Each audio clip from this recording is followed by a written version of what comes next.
Yeah.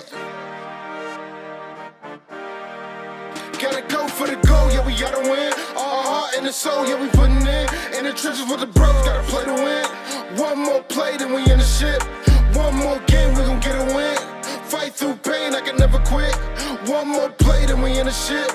One more play, then we in the ship. Gotta go for the goal, yeah, we gotta win. All heart and the soul, yeah, we putting in the trenches with the bros, gotta play to win. One more play, then we in the ship. One more game, we gon' get a win. Fight through pain, I can never quit. One more play, then we in the shit.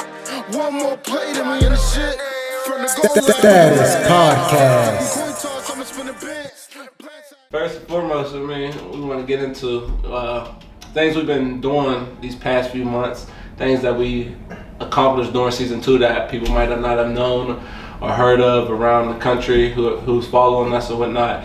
But we've done a lot of good around in our community, you know what I mean? And that's hats off to you and myself to be able to accomplish some of these things. Yeah. You know, like one thing I was impressed with that I think we both was blown away about was that 3-on-3 tournament. Yeah, 3-on-3 tournament was crazy, man. And you know, all of the things that we talked about that we were going to do in season 1, we said we had events coming, you know, different guests on for season 2 we did, and like Dana was just talking about, man, the events that we did, you know, exceeded our expectations for sure. Like 3-on-3 tournament, man, it was unbelievable. We had a bunch of different vendors come out, the kids came out, we were able to give away our scholarship, which is something that we plan on doing every year, you know, and we just felt like, you know, the city came together for something positive. Through the vendors, like you said, the vendors that came out and sold stuff, they did pretty well.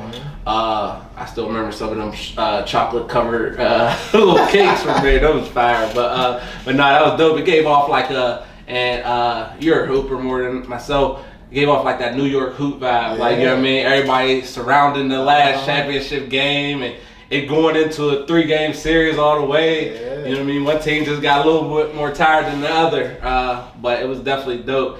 And then one thing that I want to tip my hat to you was like kind of the, you know, the force behind it was our breakfast, our student athlete breakfast. That was a big thing also. That was amazing, man. Shout out to Alex too, Alex Kaminsky, president of Prozone Sports, the agency, coming out and talking about NIL to the kids, you know, for the student athlete breakfast. For those of you who aren't aware, it was a breakfast that we did at Woodland Hills High School. We brought kids from, you know, the Mon Valley, the city, a bunch of different high schools that came together, not only to hear about NIL and hear about financial education, but also build that sense of community, right? The kids, they came, they got together, they got to know each other. People that didn't know one another from different schools, you know, left with a new friend and left with some education and information about NIL, about financial literacy. Shout out to PNC Bank, Troy Blackwell and Laura Swiss for coming and talking about, you know, financial education with our kids, teaching them how to write checks, teaching them about opening bank accounts and things like that. So also 99 Solution. They came through, brought good amount of kids, held it down. Yeah, shout out to AD, man, and 99 Solutions as well, because you know, what they're doing with their kids is unbelievable. So just being able to partner with that organization and, you know, continue to be an outlet for student athletes, for them to learn and grow and become educated on different topics is, you know, something that we aspire to do, and something that, you know, Aaron and his crew is aspiring to do, and, you know, being able to do it together was amazing. It was real big.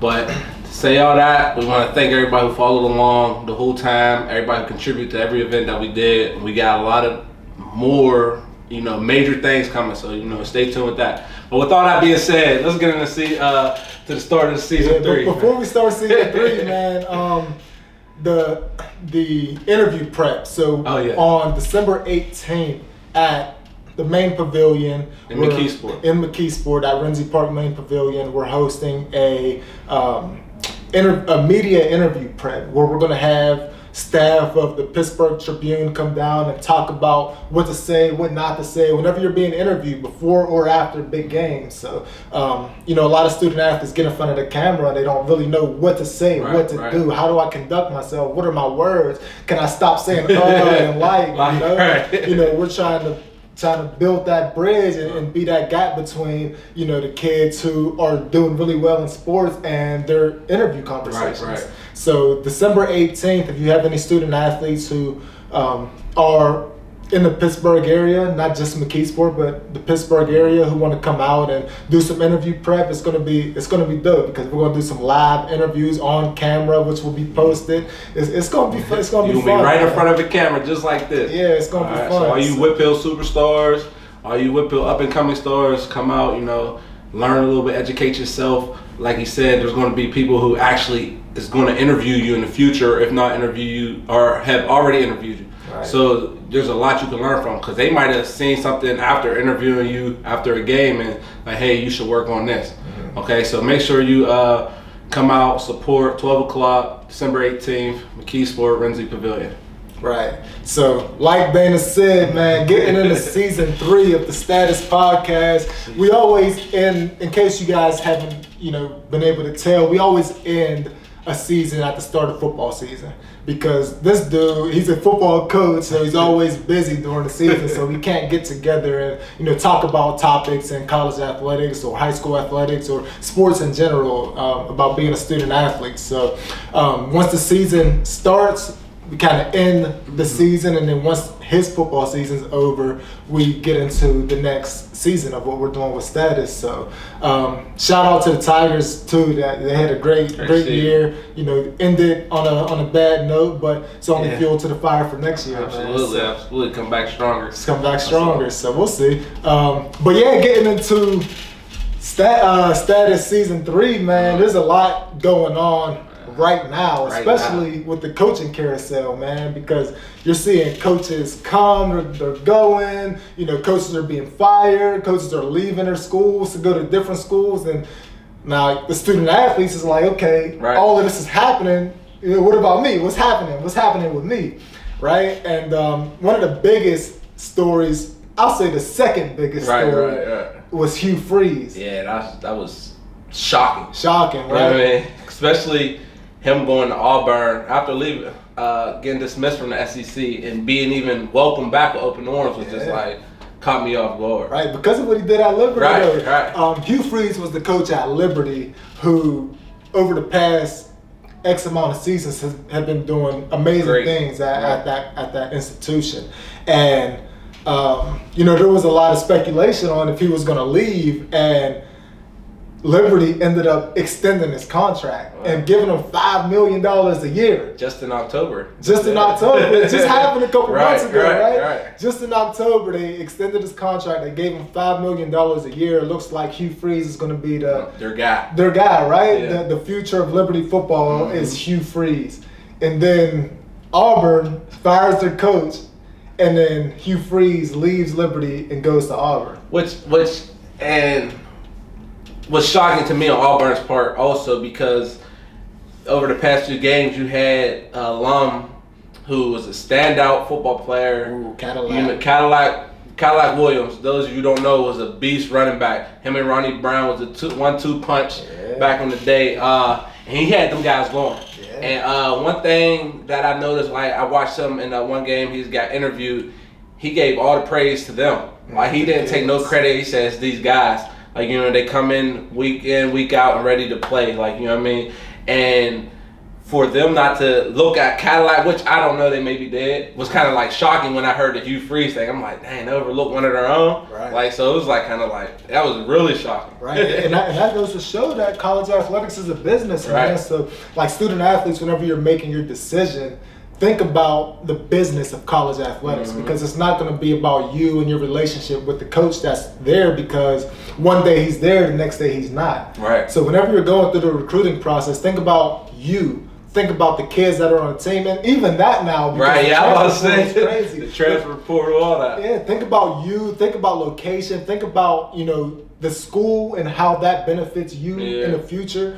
If you feel right there, like it's a fit. Like if you're just doing it because Tamir committed there, I'm gonna commit there too. Like just good for you. Like you know what I mean, like home. Yeah. So go to a place that feels like home, man. Because one day the coach is gonna be there, the next day he's not, man. And we're seeing that all over the country. It's not just Auburn and Hugh Freeze and what he did at Liberty. Right. The biggest story right now in college athletics is prime time. Coach Prime leaving the HBCU world and going to college. That he basically put eyes back on. Like he gave them a platform that I don't think can be touched again. I don't care who you bring back into Jackson State. It's an uphill battle. Right. And that makes me think, like, did people follow HBCUs because of prime time, or did people just follow prime time? I think just follow prime time, honestly, because and I'm not just saying like just us and people or like the celebrities that's going to the games. We didn't see that before, but more importantly, the media. Mm-hmm. There's never been college game day down in Jackson State or any HBCU at that. Right. You know what I mean? So they playing on ESPN. I don't remember seeing an HBCU game on ESPN prior to this year.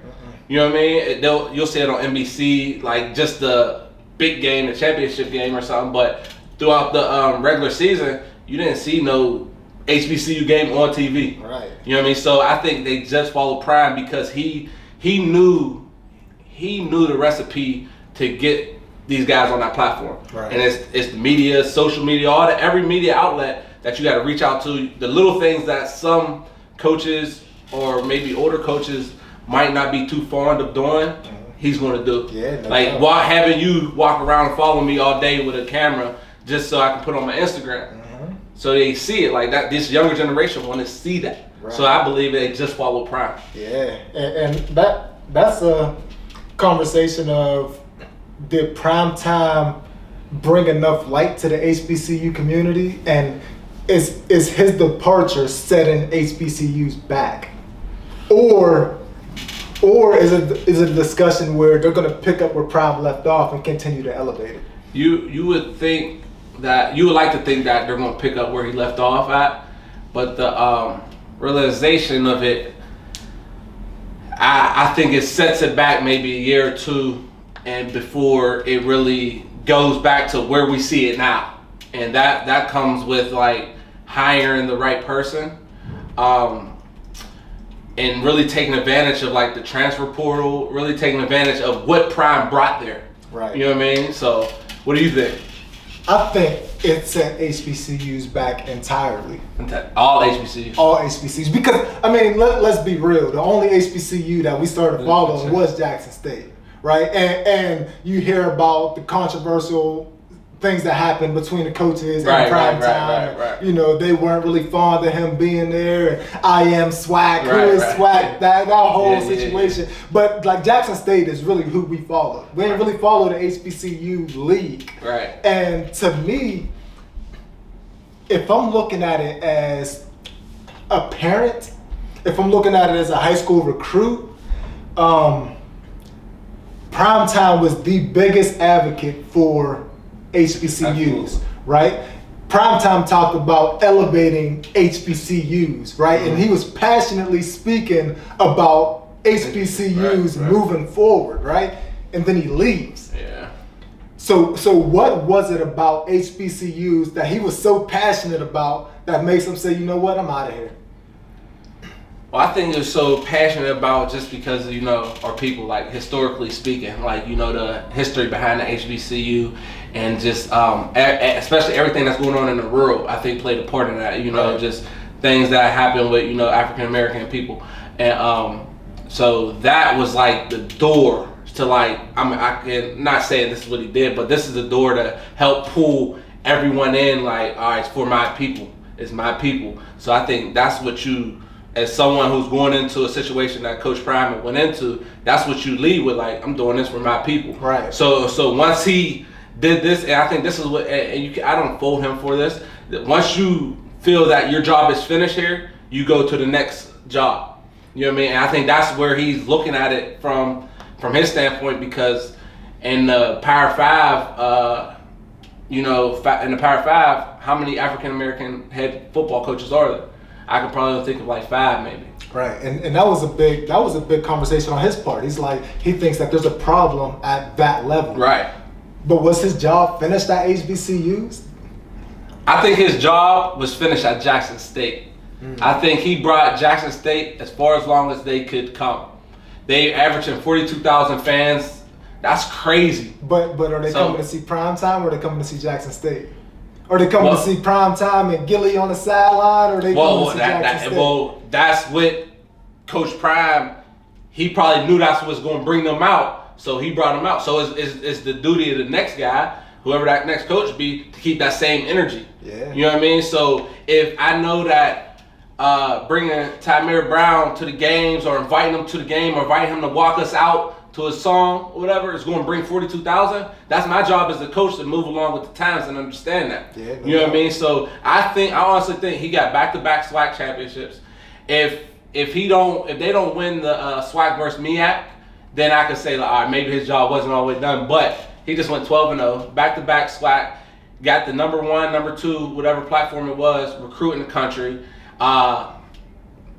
killed the transfer portal, killed best recruiter in the country in some opinions. Yeah. What more can he accomplish there? There's only, I think his head was on the ceiling at Jackson State. Yeah, and I mean, you say that, right? His head was on the ceiling at Jackson State, but I think there's still so much room to grow for the HBCU league. Right, yeah. Like the SWAC and the MEAC. I think there's still so much more that needs to happen, right? Right. The TV deals. How do we get better TV deals for HBCUs? And without prime time, does that happen? Like, I think his duty. And I don't think it was his duty. I think he put it on himself. Right, yeah. I think he put it on himself to say, like, this was his duty to put the HBCUs in a place where, in his absence, the whole league can continue to elevate. And I don't think that's gonna happen. I'm looking at it like you're freaking it's like your Martin Luther King is now chilling with Trump. Like that whole movement. I get what you're saying. Like your whole movement is like, what was it for? Right. I don't understand. But look at it like this too. You got Eddie George now at Tennessee State. Yeah, and you don't even know that he's there for real. Like, he's just he ain't in the public eye as much as Prime.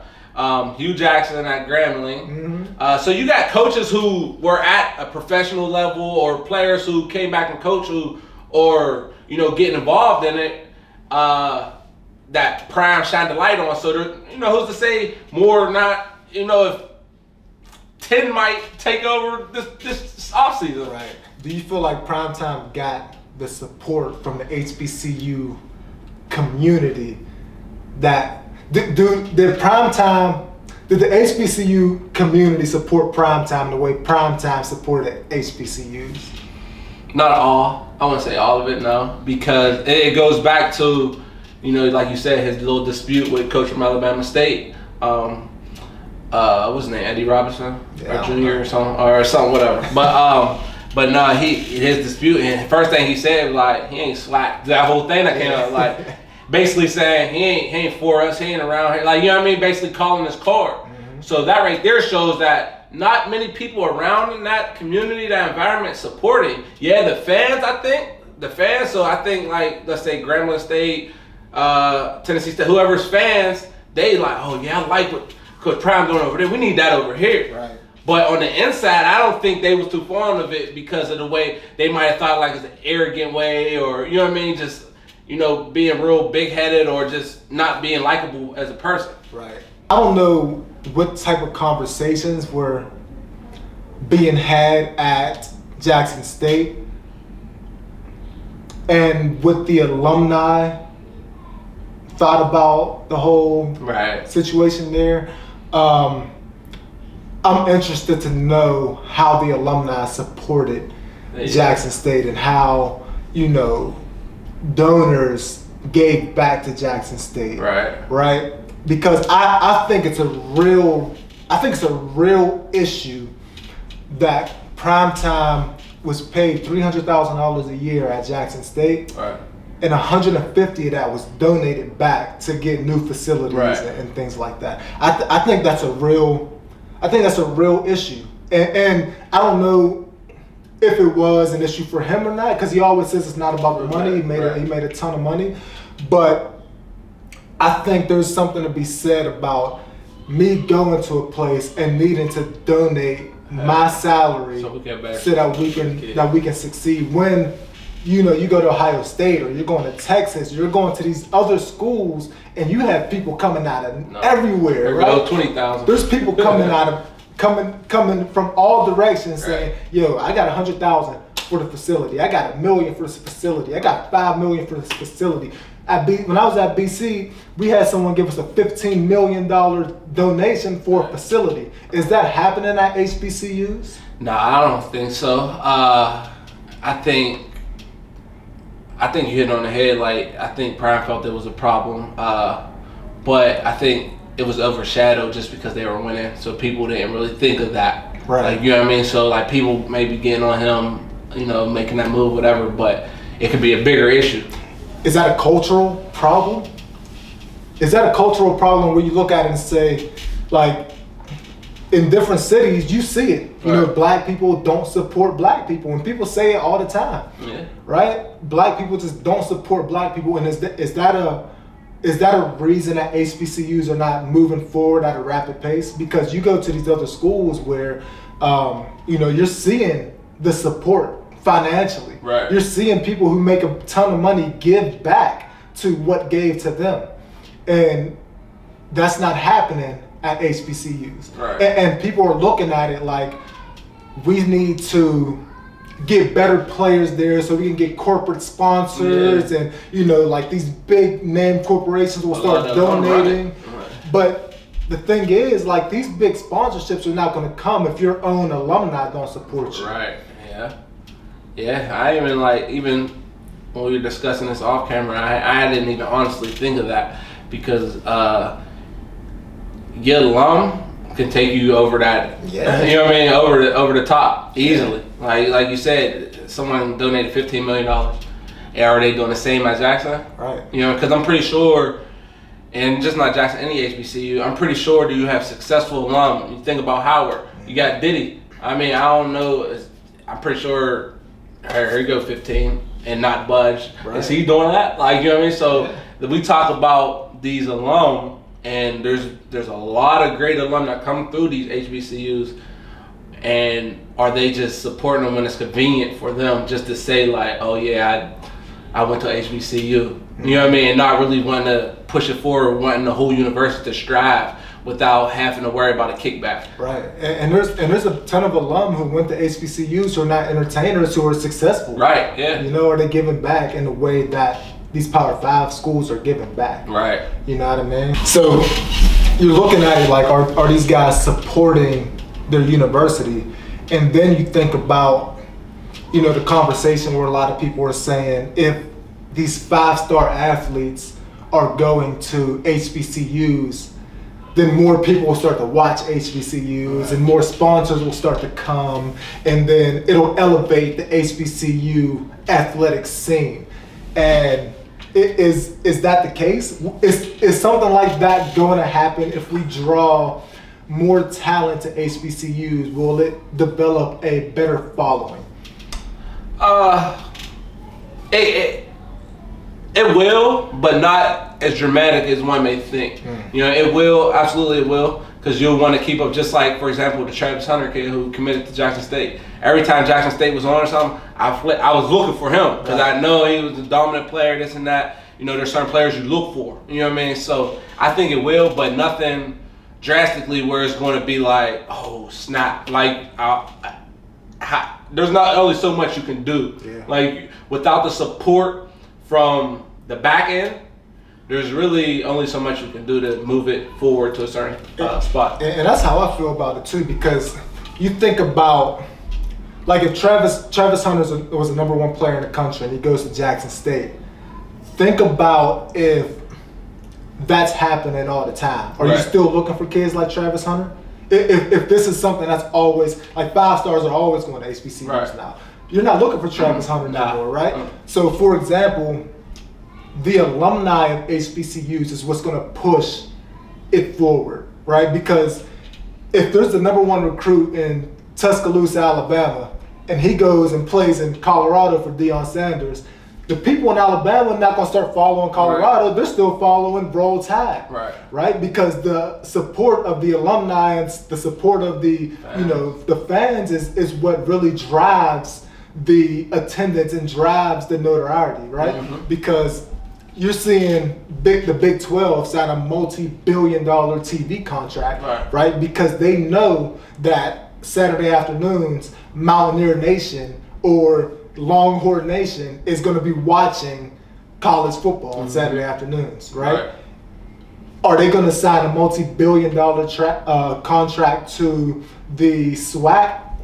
Because they don't know if Jackson State alumni are tuning in to Fox on Saturday afternoon. So it's more so like, can you compete with the Jackson State versus Southern game or Alabama versus Georgia? Can you compete with that? Right. Which no, you can't. Right. Because like you said, the alum, the fan base is over here tuning in here. So now your ratings is down over there. Me as the TV company losing money. Yeah, because because people at the end of the day are not looking for the number one player in the country. They're following their teams. Right. They're following the team that they're a fan of. Who was the number one player in 2020 in the country? Don't know. You don't know. Like, you're not following 5-star high school athletes into their college journey. Right. If that guy comes to the team that you follow, then that's who you're going to support and you're going to watch. But if somebody from Texas, who's the number one recruit in the country, goes to freaking Utah, you're not going to watch Utah play. Make sure, like, Utah play today, I want to go watch that. Exactly. Like, if it's not no kin to you, at least. Right. So my thing is, the HBCU alumni community is what's going to push HBCUs forward. Do you think that can happen? Are they going to support their own? That's what I'm saying. Do you support your own? Like that? That's what it is. Like you hear a lot, like, about the black culture is buy black. Yeah. Now it's support black. You know what I mean? Which you really have to do to move forward. Yeah, exactly. Because there's like we said before, there's only so much that Coach Prime could do at Jackson State to move them to a certain point. You know what I mean? And so now, what's the rest of the SWAC, the rest of the MEAC, the rest of the HBCUs going to do to get to where the standard was set at Jackson State? Right. Because that's really where it is. Like, everyone else is down here, Jackson State's here. Like, call spade a spade. That's what it is. Just because of, I think, Coach Prime and what he done and what he brought to that program and the notoriety that he put onto them players, the university. I remember being out and seeing a J shirt. Like, I'm like, I never in my life seen a Jackson State shirt and hat. I'm like, black people was into it. Right. Like, you know what I mean? So now they just got to keep that same energy, even though he's gone. Keep that same energy. Like, let me go get a Howard shirt. We go get a Hampton shirt, whatever the case may be, because now you just got to support. Yeah, exactly. And like you said, buy black, right? Support black-owned businesses. That's something that we have to consciously think about doing, right? We don't go into Louis and have to make a conscious decision to buy a Louis belt, right? You just do it. Right? Why don't we just support? Why don't we just buy a status shirt? Right? We gotta consciously say, dang, I want to support status, like consciously. We don't subconsciously say, dang, that's a nice shirt, I'm gonna buy it. Right? But subconsciously, you say, that's a nice Louis bag, I'm gonna buy that. It's the name. Because it's the name, right? So we gotta get to a point where people are just... So like we just said, it's the name. That's what the whole reason that Coach Prime, it's the name. Like, you know what I mean? So it, like, let's say you go to Grambling State, had the same success, but you don't have the name Prime has. So you're not going to get as much attention, of anything that Coach Prime got because your name don't hold as much right. weight. And that's what I'm saying of like subconsciously just supporting your people. Right. Right. If you see a status shirt, like, oh, we know who that is, we gonna grab that. Right. Whereas like you see a Louis shirt, you're like, dang, I'm just gonna grab that. I don't even know these people, but I'm grabbing it anyway. Never seen the face. Never seen the face. I just know I seen John Doe with it. I know he got some money he had.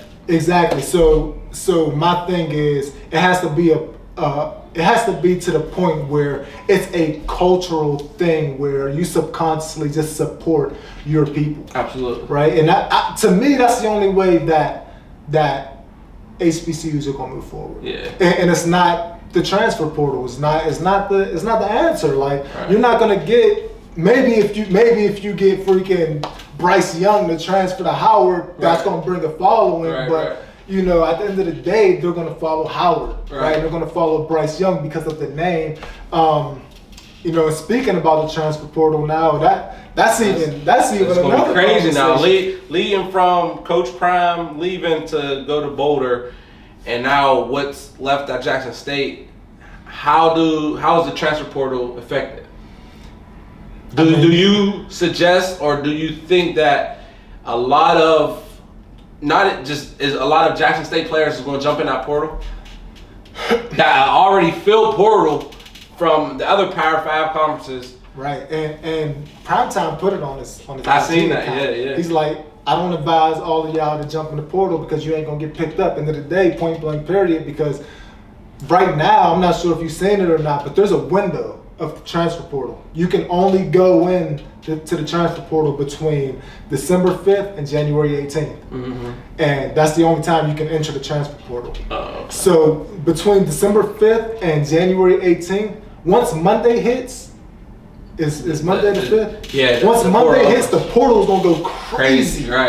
Right, the portal's gonna go crazy. So if you're from Jackson State and you don't really have a name or you ain't really make too many plays, guess what? You're gonna be out of a scholarship. Yeah. Right, Deion Sanders, he gonna enter the portal. He gonna go to Colorado. He gonna. What about Shallow, safety? It's gonna be interesting because I don't know. I wish I knew more of how the rule was, but he already transferred. He transferred from South Carolina. But Shador already transferred from FAU. But did he already? But he never played there. So there. I don't know what that. But did you? I think. I mean, like I said, I don't know the rule fully, but I feel like there's people that transfer from multiple universities after they graduate. You can. So the rule is like you can transfer. You get a one-time transfer to go wherever you want, and then once you graduate, you can transfer again. So that's interesting.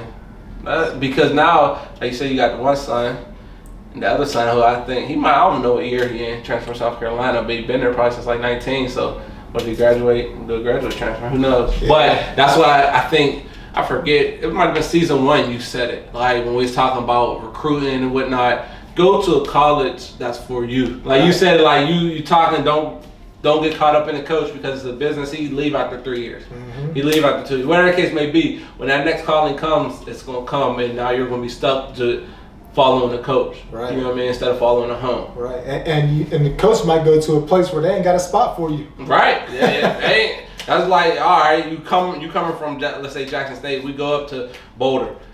I got this 6'6" dog from Cali. I ain't got room for you, big dog. Like, I love you as a player, don't get me wrong. But like, this guy's an animal. And he got the size to do it. You ain't this. I love you because you that, but you ain't this. You're right. and that's how it is. That's how the portal goes. Yeah, exactly. Like you looking, that's why the coaches love the portal so much.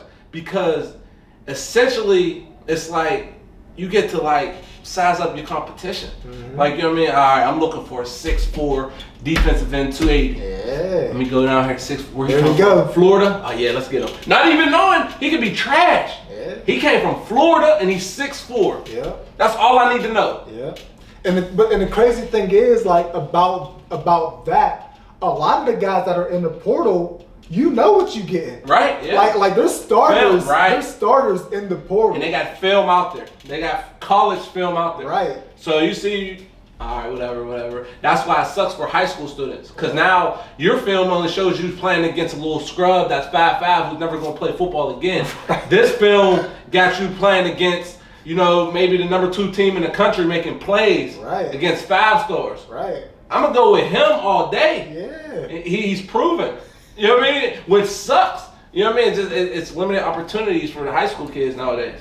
Yep, and that's we had that conversation. Yeah. We said, what is it gonna, like in season 1, I think we said, what is it gonna look like for high school kids in recruiting? Right. And we're starting to see what the transfer portal is doing to high school recruiting. Like we were looking at, we were talking earlier about UCLA. Yeah.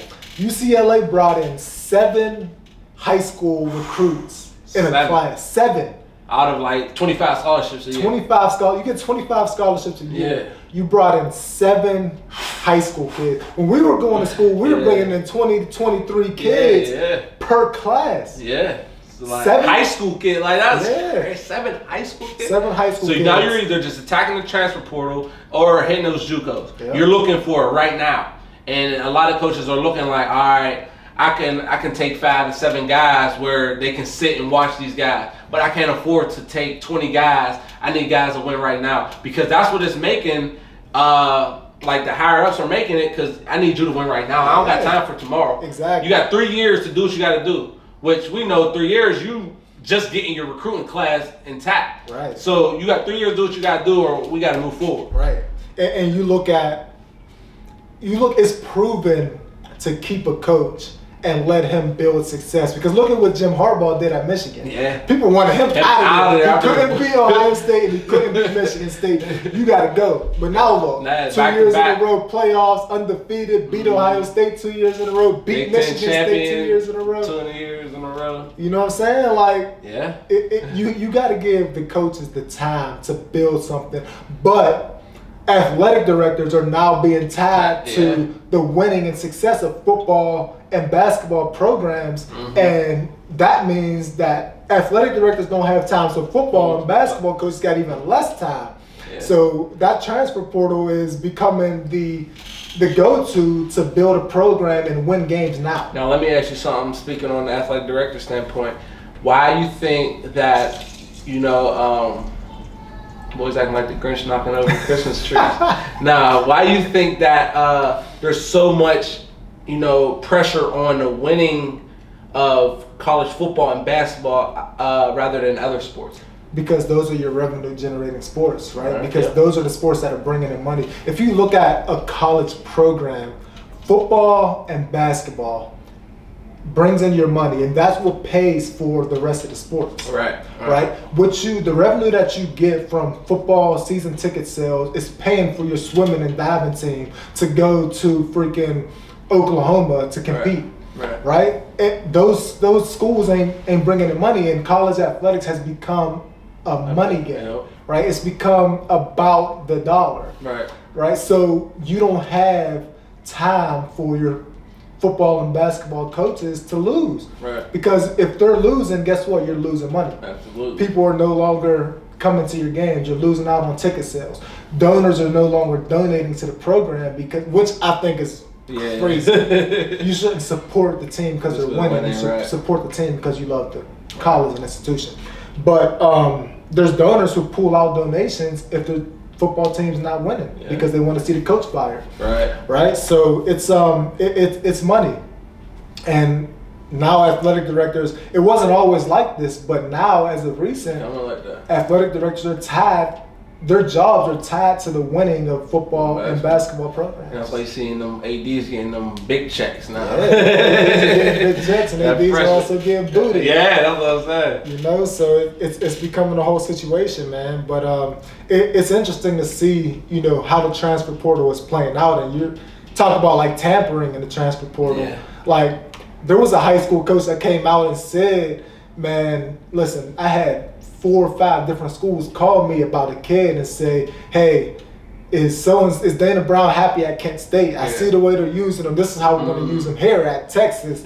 You think he'll put his name in the portal, which is illegal. You can't do that. But that's making it even harder for high school kids because college coaches are calling and they're recruiting. instead of me calling a high school coach to recruit the kids on their team, they're calling high school coaches to recruit former players. Right, and it's making it tough, man. So in some sense, it almost makes more sense to, I mean, like you said in the beginning, do it for yourself. You know, pick the school for yourself. Be selfish in your decision, which isn't a bad thing. But it almost makes sense to kind of like, all right, let's say I know Ohio State's not really looking right now. They're winning right now. This and that. If I go to Kent State, ball out, I'm out. Like, and you almost play the same game that's being played, or even go the JUCO route. You know? Exactly, and nowadays, kids, you gotta have a game plan, right? You gotta have a game plan, a plan of attack, what you're gonna do and what your future is gonna look like, right? Because if you're gonna sit here and you're gonna wait for Ohio State to come knocking, they might not come knocking, and guess what? That Kent State scholarship is given to someone else, right? So sometimes you gotta think selfishly and have a game plan and say, I'm going to Kent State, I'm gonna ball out for 2 or 3 years at Kent State, and I'm gonna transfer to Ohio State because you got the luxury to do that now, right? That wasn't always the case. And now I even heard college coaches say, there's this kid at this high school, he's not ready right now. I want to see what he does at another school in 2 years, and we might go get him. I've had those conversations. Personally, I've had those conversations.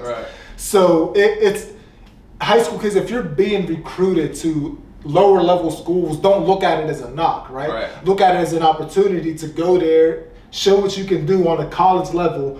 Get more film, because at the end of the day, like, these lower level schools are going to start to become, and is already starting to become, like JUCOs and like freaking prep schools for the Power 5 conferences. And one thing that I've noticed, just watching the recruiting process develop, is that a lot of Power 5 schools are using the PWO, the preferred walk-on offer or whatnot. Is that to say, like, all right, we like you, but we're looking for these guys, which essentially the portal guys, but we still like you as a high school prospect.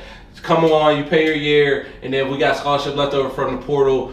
We'll hand you a scholarship. Yeah, and you're seeing that happen because you're seeing coaches wanting to keep scholarships open to see what's going to happen in the transfer portal, right? Like, I got 25 scholarships. I'm going to use X amount of them on high school kids.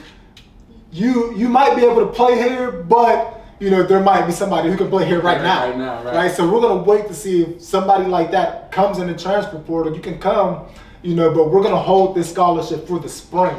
And see if there's something that happens in the spring transfer portal where we can get a kid who can help us now, and that's happening. So should high school athletes take that PWO as they ain't really rock with me, or like understand that this is a business? You got to understand that it's a business now, because like if they're going to bring me in as a walk-on, that's an opportunity for me to go in there and prove that I can be a scholarship guy. But you can also go to a lower level school and prove that you are a Power 5 scholarship guy for free. Right? Because you can put your film out there, and now people see that, dang, this kid can play at the college level. Come on to Ohio State. Come on to Penn State. Come on to Michigan. So it's becoming a different world, man. But high school athletes, you got to start thinking selfishly and coming up with a game plan, because at the end of the day, like, colleges are going to do what's good for that college. For the university, absolutely. Right. So. The first day you step on campus is, all right, what can we do to set Tamara up to help us? Right. You know what I mean? So like you said, you got to start thinking like, what can I do to use this university to help set up me? Yeah. So you kind of just got to play the game that they're playing. Right.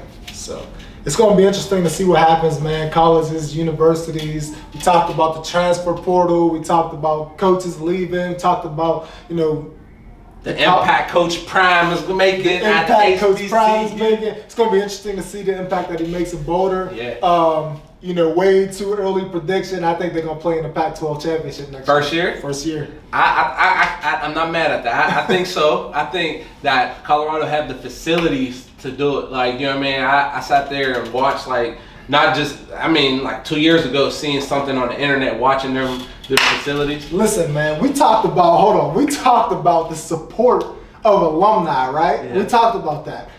He's going to Colorado, where the team was terrible. They fired their coach, but they're selling out a $65,000 65,000 people stadium with a sorry product because that alumni and that fan base is supporting where they come from. So.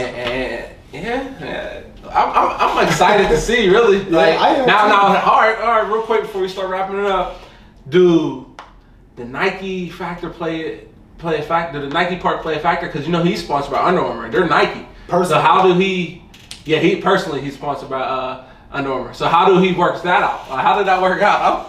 I'm almost positive that came up in discussion. Yeah. I'm almost positive it did. We gotta get rid of this. It's either we gotta get rid of this or Nike about to drop a bag on Prime. Yeah, buy him out of Under Armour. Buy him out of Under Armour, yeah. Because at the end of the day, that's what it's gonna look like for Nike. Is it gonna be, do we try to sign Prime or do we lose a college partnership? Right. So it's gonna be interesting, man. Yeah. So good topics for today, man. Something to think about. Yeah. Until the next time. Yeah, no doubt. So it's gonna be interesting, man, to continue to check out what we're doing with Status, man. Absolutely. And not only the podcast, but we got events that are happening, events that happened, events that are coming up, and it's something that we're gonna continue to roll out, man. We're coming up with different ideas and different ways to, educate, influence, and encourage student athletes, and that's what we're all about, man. Day in and day out. And also, if any of you guys have any questions outside of what we, put on camera, feel free to hit us in the DM. Respond fairly fast. Also, we have a shirt, excuses out there right now. Yep. Go pre-purchase it. If you get time, they're dope shirts. You ain't gonna miss out on it. What else we missing? I think we good, man. Make sure you continue to follow, Status 412_ on the IG, and we'll see y'all next time. The next time. Status Podcast.